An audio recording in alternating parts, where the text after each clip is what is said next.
বরেন্দ্র থেকে নিতে হয়, আর সারটা আমরা ঠিক মতো চাই, ঠিক তো নাকি?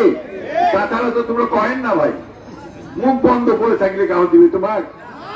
কয়েকজনকে বলতেছিলাম, ও তখন আমার সেক্রেটারি এসে বিএনপি ঠাকুরগার, যে মুখ বন্ধ করে থাকলে কেউ কথা শুনবে না, যদি কথা না শুনে ডিসি অফিস গেলাও।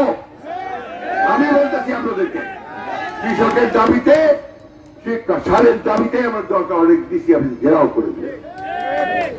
ওই আমরা তন্ত্রগিরি বেশি এখানে করবেন না, আপনারা জনগণের কথা শুনবেন। আর শুনবে করতে জনগণের সব তো ভাঙিয়ে দিছে, ওই মেয়র ভাঙিয়েছে, কমিশনার ভাঙিয়েছে, চেয়ারম্যান ভাঙিয়েছে, সব কিছু শেষ করে দিচ্ছে, তাই না? হ্যাঁ,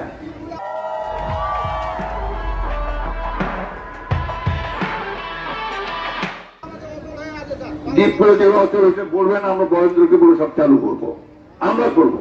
সরকারটা তো শুনে না, আমরা গরিব দেখি বলবেন তোমরা, তোমরা বসেন।